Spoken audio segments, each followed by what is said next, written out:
I thought I was just trimming my beard. I didn't realize I was about to confront my entire identity.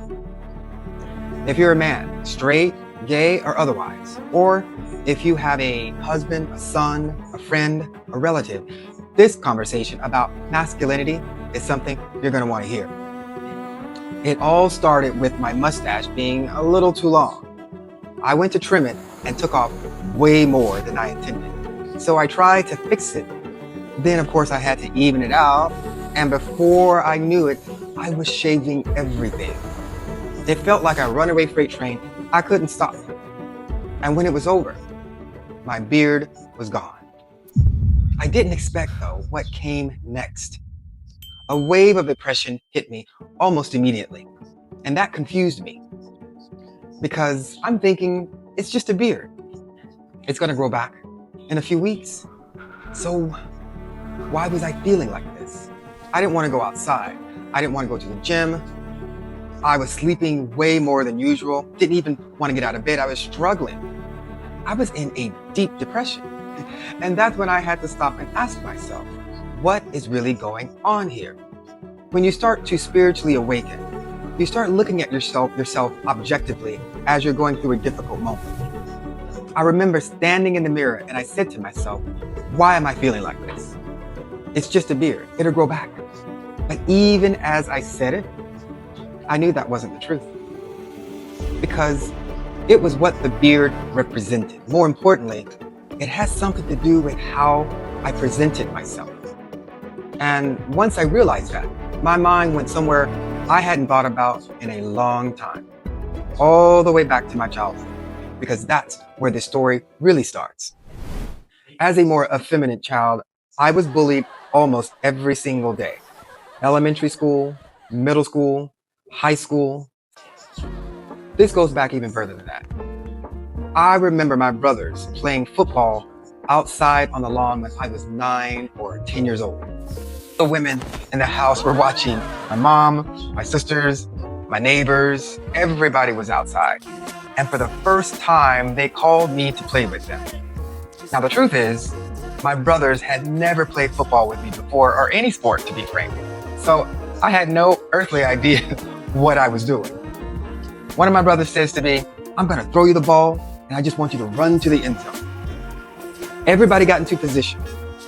And then he called it, and they just went running. And suddenly I hear my brother yelling, go, Alex, run. Now, just so you know, they call me Alex growing up. That's my middle name. So my brother's like, go, Alex, run. So I did. I ran as fast as I could. And then I turned around and I looked up.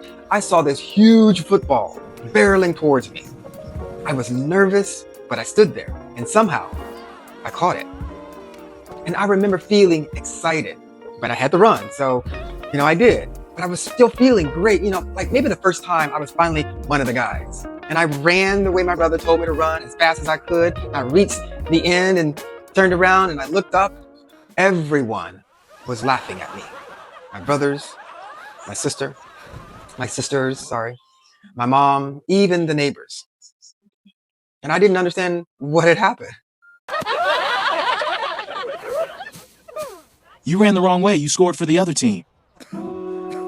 I remember just walking in shame into the house with tears flowing, because for everybody else, it was a funny football moment. But for me, it was way deeper than that. It was a moment that meant something really important for me.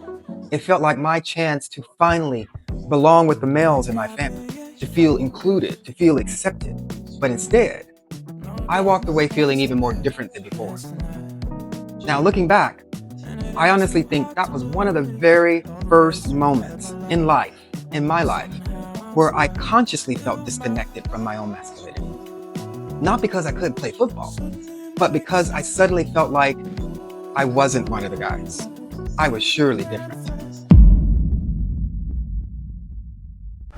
I want to take a moment to say thank you to everyone for your support while we build this community. It truly means a lot. And just a quick reminder, it really helps us grow when you subscribe to the channel. So if you haven't yet, hit the subscribe and like button. Your support makes all the difference. Thank you. Okay, so I was called a gay slur just about every single day in school, more times throughout the day than I would like to remember. And I didn't even know what gay was at first. I just knew it wasn't good. And over time, all of it translated into one belief for me, that I wasn't masculine because the gay slurs always came with statements like, he walks and talks like a girl. While I didn't understand what they were saying at first, I did hear it over and over again. And after a while, you just stop questioning it. You start believing it. So I didn't try out for sports, not because I couldn't play, but because I had already convinced myself I wasn't that kind of person. I wasn't athletic. And no one ever showed me how to play sports. My mom was a single parent doing the best she could. My brothers were much older than me by like 10 plus years. They were tall, athletic black men who, to me, seemed to represent the standard of masculinity. And let me clarify fully here. My brothers were always kind to me growing up, but I just felt nothing like them. So without even realizing it, I started to disconnect from that part of myself. Not because it wasn't there, but because I had already decided it didn't belong to me. Now, looking back now, I can see that's where it all started. Because the truth is, I never gave myself a chance to find out. That didn't happen until later, during my first year of college. I joined the military, and that experience changed everything. Now, my military career is a whole other series I can do. But during my time in the military, I discovered that I actually was athletic. And I did like sports a lot. I started going to the gym on the base and working out. And that's something that even 36 years later has stayed with me. It's a part of my life. I even started taking tennis lessons when I was in the military. I remember the coach saying to me, we wish we had you while you were in high school. I started to see a different version of myself. But even then, I never fully connected to my masculinity. I still didn't see myself as masculine. Because even though things were changing on the outside, something deeper had not shifted on the inside. Those beliefs were still there, those hurtful words seared into my consciousness. Quiet, but powerful. All those years of being told who I was, how I was, what I wasn't, they didn't just disappear. They became the lens I saw myself through. And how you see yourself matters more than you think. Playing sports doesn't make someone masculine, but for many boys like myself growing up, sports can become one of the first places where they bond with other males, where they learn connection, confidence, teamwork, and belonging. And when a boy feels disconnected from that experience early on, sometimes he can begin to feel disconnected from other boys too. At least that's what happened in my case. And over time, that disconnect can quietly grow into a deeper wound connected to masculinity, identity, and self-worth.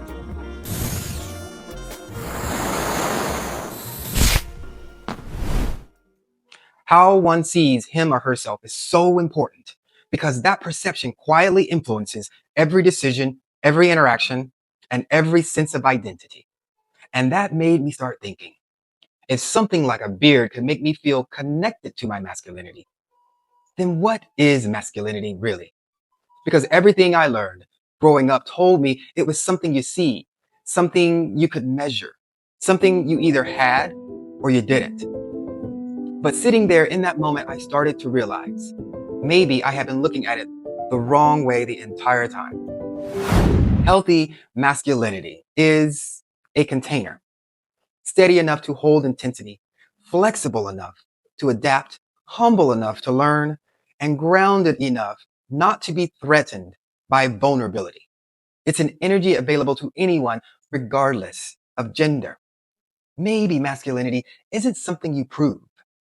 Maybe it's something you come to understand, not through appearance or through comparison, but, but through how you see yourself. It's internal.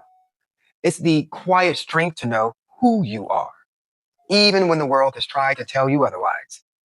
Masculinity is integrity, being aligned with your truth even when it doesn't fit the expectations placed on you. And maybe most importantly, it's the courage to be fully yourself without shrinking, without performing, and without needing approval. Because real masculinity isn't something you prove to other people. It's something you come to into alignment with, within yourself. Then it hit me. My beard reminded me of a connection I had lost with my own masculinity, a connection I had allowed to be taken away from me, a connection that had been there all along. And while my experience comes from the perspective of a gay man, you don't have to be gay to lose that connection. You don't have to be athletic or fit a certain image or live up to anyone else's definition. You can be different. You can be shy, you can be labeled, overlooked, and misunderstood. There are a myriad of reasons, but the result can be the same. Losing my beard didn't take away my masculinity. It showed me where I had been disconnected from it. And maybe reconnecting has nothing to do with how I look.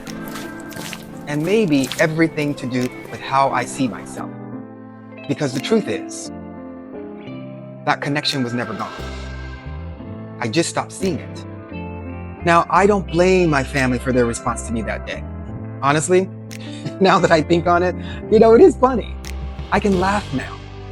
And looking back, I don't even think they had the emotional tools or awareness to understand what that meant to me.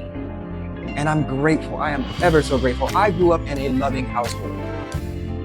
But if I could go back and talk to that little boy today, this is what I would say. Hey, you caught the ball. Your very first time playing football, good for you. No one ever even taught you how to play that game. No one ever even threw a ball at you. Yet, you still caught it on your first time. So now, let me show you how to play the game. Now, I know this conversation goes much deeper than what we talked about today. There are so many layers to masculinity, to femininity, and a myriad of other identities. But I simply wanted to share my journey with this particular subject. And if you're a man who has ever lost or felt disconnected from your own masculinity, I hope my journey here today reminds you that your connection may not be lost, only forgotten. And more importantly, don't allow anyone to disconnect you from yourself, no matter how you want to represent yourself to the world. And if this story resonated with you and you know someone who may need to hear this message, feel free to share this video with them. I do want to mention something before we go. In my last video, I said my next discussion would be about how your thoughts shape your reality. And we're still going there. But there's one more experience I feel compelled to share. In my next video, I'm going to share another dream I had during a flow state. You're going to want to watch this one. Thank you for tuning in. My name is Peter Ferguson, and I'll see you in the next awakening.